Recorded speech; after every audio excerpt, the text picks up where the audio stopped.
বিসমিল্লাহির রহমানির রাহিম। আলহামদুলিল্লাহি রাব্বিল আলামিন। ওয়াসসালাতু ওয়াসসালামু আলা সাইয়্যিদিল মুরসালিন আম্মা বাদ। আজকে আমরা সূরা আরাফের ১৫ নম্বর রুকু পড়ব। ১৫ নম্বর রুকু ১২৭ নম্বর আয়াত থেকে ১২৯ নম্বর আয়াত পর্যন্ত। ১৫ নম্বর রুকুর আলোচ্য বিষয় হলো হযরত মূসা আলাইহিস সালামের জাতির বিরুদ্ধে ফেরাউনের প্রতিশোধ। মানে এই যে ফেরাউন যে পরাজিত হলো এবং বিতর্কে বা তাদের ইয়েতে হেরে গেল আরকি। তো ফেরাউন এটার প্রতিশোধ নিছে তার মানে বনী ইসরায়েলের উপর অত্যাচার করে আরকি। যেখানে তার হলো হেদায়েত হওয়ার কথা ছিল, সেটা না করে সে হলো মানে আরো উদ্ধত, আরো অত্যাচারী হইছে। যেটা জালিমদের স্বভাব যেটা হয়। আউযু বিল্লাহি মিনাশ শাইতানির রাজিম। বিসমিল্লাহির রহমানির রহিম। وقال الملأ من قوم فرعون أتذر موسى وقومه ليفسدوا في الأرض ويذرك وآلهتك قال سنقتل أبناءهم ونستحيي نساءهم وإن فوقهم قاهرون মানে ফেরাউনের যে জাতি তাদের যে সভাসদরা وقال الملأ من قوم فرعون ফেরাউনের জাতির যারা সভাসদ মানে হলো ফেরাউনের যারা কি যেন বলে অভিজাত ব্যক্তি বা হলো নেতৃস্থানীয় ব্যক্তি তারা ফেরাউনকে বলল যে আতাযারু মূসা ওয়া কওমাহু লিইফসিদু ফিল আরদ মানে আপনি কি মূসাকে ছেড়ে দিচ্ছেন তার জাতিকে ছেড়ে দিচ্ছেন যারা ফেরাউনের আ মানে জাতির নেতৃস্থানীয় ব্যক্তি মানে কিবতীদের নেতৃস্থানীয় ব্যক্তি ফেরাউনকে বলল যে, "আপনি কি মূসা এবং তার জাতিকে ছেড়ে দিচ্ছেন? লিইফসিদু ফিল আরদ জমিনে ফাসাদ সৃষ্টি করার জন্য।" মানে জমিনে আপনার হলো মানুষকে ধর্মত্যাগী করার জন্য। তারপরে হলো আমাদের দেব-দেবীদের পূজা ছেড়ে দেওয়ার জন্য। মানে ছেড়ে দিতে উত্তেজিত করার জন্য। আ এবং হলো তাদেরকে বাপ-দাদার ধর্ম ত্যাগ করানোর জন্য আ তারা যে ফিতনা ফাসাদ করবে এগুলো করে, তো এটার জন্য কি আপনি তাদেরকে মানে ছেড়ে দিচ্ছেন এবং তাদেরকে সুযোগ দিচ্ছেন কিনা? মানে এখানে ফেরাউনকে আ মানে হলো তাদের বিরুদ্ধে উত্তেজিত করার চেষ্টা তারা করছে। এই কথা বলে যে, "আপনি কি তাদেরকে উত্তেজিত করছেন?" মানে হলো যে মানে আপনি কি তাদেরকে ছেড়ে দিচ্ছেন? মানে তারা চাচ্ছে যে তাদের বিরুদ্ধে কঠিন বা কঠোর শাস্তিমূলক ব্যবস্থা নেওয়া হোক। তো ফেরাউন তখন বলল, "ক্বালা সানুকাত্তিলু আবনাআহুম ওয়া নাস্তাহয়ি নিসাআহুম।"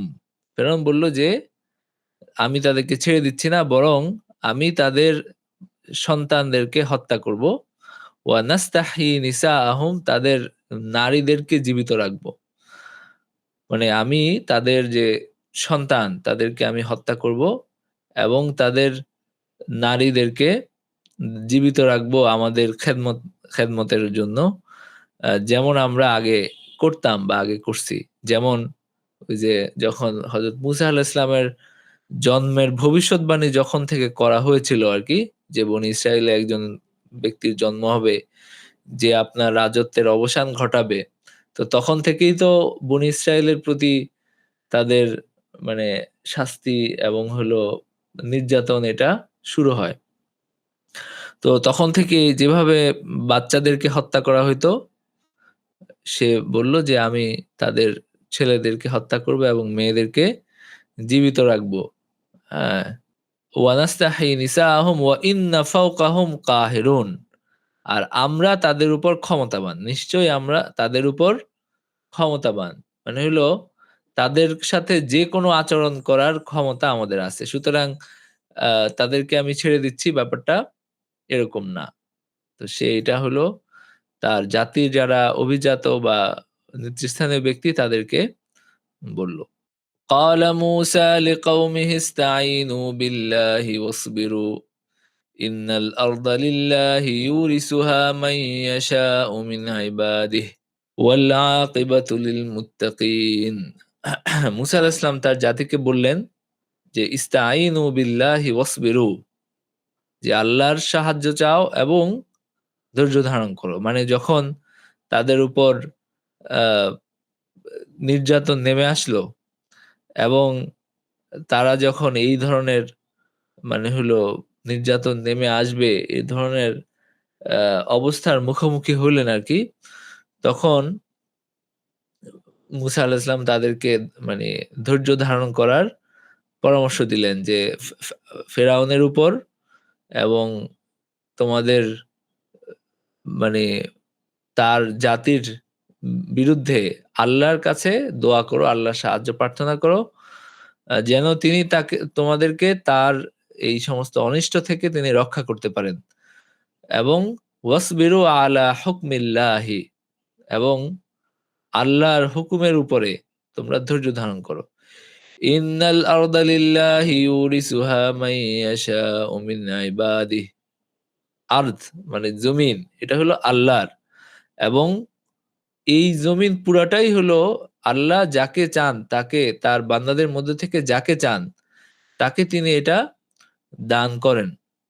আ তাকে তিনি এটার ওয়ারিস বা উত্তরাধিকারী বানান। মানে হলো এখানে ক্ষমতা দেন। মানে ইউরিসুহা মান ইয়াশাউ মিন ইবাদিহি, তিনি যাকে চান তাকে এটার ক্ষমতা, এটার উত্তরাধিকার তাকে তিনি দান করেন। তো এখন কিপ্তীদের হাতে এখানে এই জায়গায় ক্ষমতা দিছেন। তো ক্ষমতা কাফেরদের হাতেও থাকতে পারে।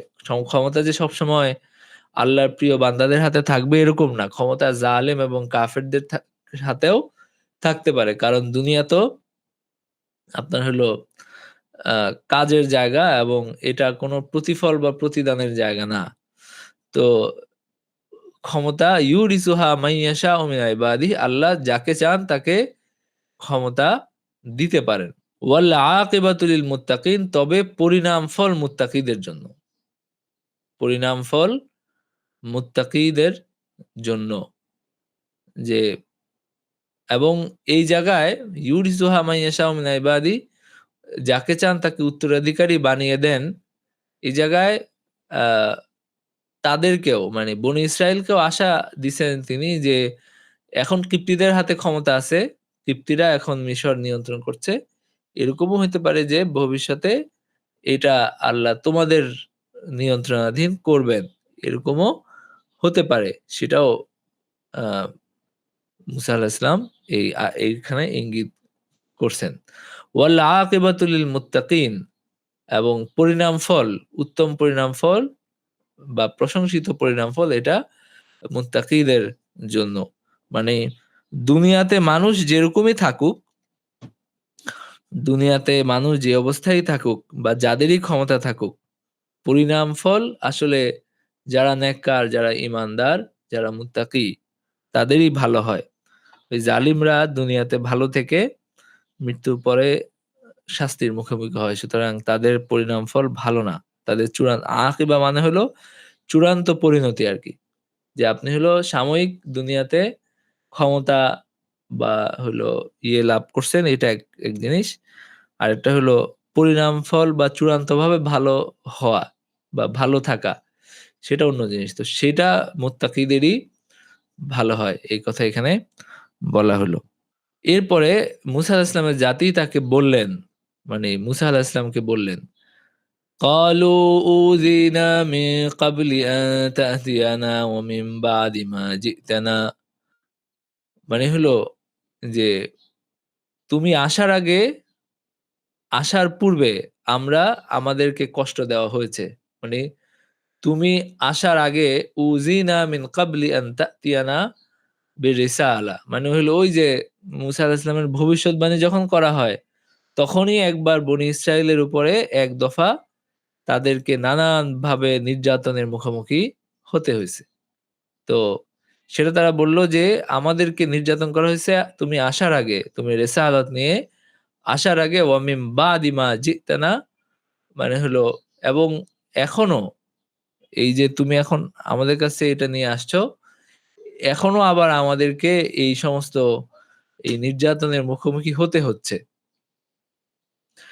মানে তোমার আগমনের আগেও আমরা এরকম নির্যাতন সহ্য করছি। এখন তোমার আসার পরে যে সেটা শেষ হবে সেটাও হচ্ছে না। এখন আবার আমাদেরকে এইসব নির্যাতন সহ্য করতে হচ্ছে। قال عسى ربكم أن يهلك عدوكم ويستخلفكم في الأرض فينظر كيف تعملون। মানে হলো তখন মুসা আলাইহিস সালাম বললেন যে, আ হয়তো অচিরেই তোমাদের রব তোমাদের অ্যা যা শত্রুদেরকে ধ্বংস করে দিবেন। ওয়াস্তাখলিফাকুম এবং এই জমিনে তোমাদেরকেই আ ক্ষমতা দান করবেন। তোমাদেরকে খলিফা বানাবেন। মানে হলো তোমাদেরকে স্থলাভিষিক্ত করবেন আ এই জমিনে। ফায়ানজুরা কাইফা তা'মালুন এবং তিনি দেখবেন যে তোমরা কেমন কাজ করো। মানে তোমাদের কাজ কেমন হয় যখন তোমাদেরকে ক্ষমতা দেওয়া হবে। মানে মুসা আলাইহিস সালাম বললেন যে, "হয়তো তোমাদের রব ফেরাউনকে ধ্বংস করে দিবেন এবং তার জাতিকে ধ্বংস করে দিবেন এবং তোমাদেরকে এই জমিনে তোমাদেরকে খলিফা বানাবেন তাদেরকে ধ্বংস করে দেওয়ার পরে এবং তিনি দেখবেন যে তোমরা কেমন কাজ করো। তোমাদেরকে যখন এই জমিনে খেলাফত দেওয়া হবে, যখন তোমাদেরকে এটার স্থলাভিষিক্ত করা হবে তখন তোমরা কি সংশোধনের জন্য মানে হলো এটা ভালোর জন্য কাজ করো নাকি এখানে ফাসাদ সৃষ্টি করো? মানে হলো তাদেরকে আল্লাহর দিকে রুজু হওয়ার জন্য উৎসাহিত করলেন তিনি। এবং মুসা আলাইহিস সালামের যে এই আশা এটা পূরণ হইছে। আ মানে হলো তিনি ফেরাউনকে ডুবিয়ে দেওয়া হইছে এবং বনী ইসরাইলকে একটা ভূখণ্ডের সেখানে রাজত্ব দেওয়া হয়েছিল পরে। তো এই জায়গায় মুসা আলাইহিস সালাম আ আশা মানে হলো আল্লাহর কাছে আশা করছেন যে হয়তো এরকম হবে। তো সেটা পরবর্তীতে আ হয়েছিল আরকি। আচ্ছা এই আয়াতগুলো থেকে আমরা যে শিক্ষা নির্দেশনা আমরা পাই, একটা হলো যে ক্ষমতাবান যারা হয় মানে বাদশা তাদের কাছে এই যে মানুষের বিরুদ্ধে কুমন্ত্রণা দেওয়া, তাদেরকে বিভিন্ন কাজের জন্য মন্ত্রণা দেওয়া, এটাও একটা গর্হিত কাজ এবং এটার ফলাফল অনেক সময় খারাপ হয় এবং এইরকম যে ফলাফল হয়, সেটার জন্য কিন্তু এই দায়ভার সবারই বহন করতে হবে। মানে কোনো ক্ষমতাবান মানুষ তাকে আমি বলে কারো বিপদ করলাম, বিপদ ঘটাইলাম, তো সেটার জন্য কিন্তু সমান দায়ভার যে হলো তাকে খোঁচা দিছে, তারও বহন করতে হবে। কারণ হলো সে এই ইয়ার জন্য সে দায়ী। তো এখানে আমরা তাদের এই কর্মকাণ্ড দেখলাম। নাম্বার ২ হলো যে সবর, ধৈর্য এবং তাকওয়া।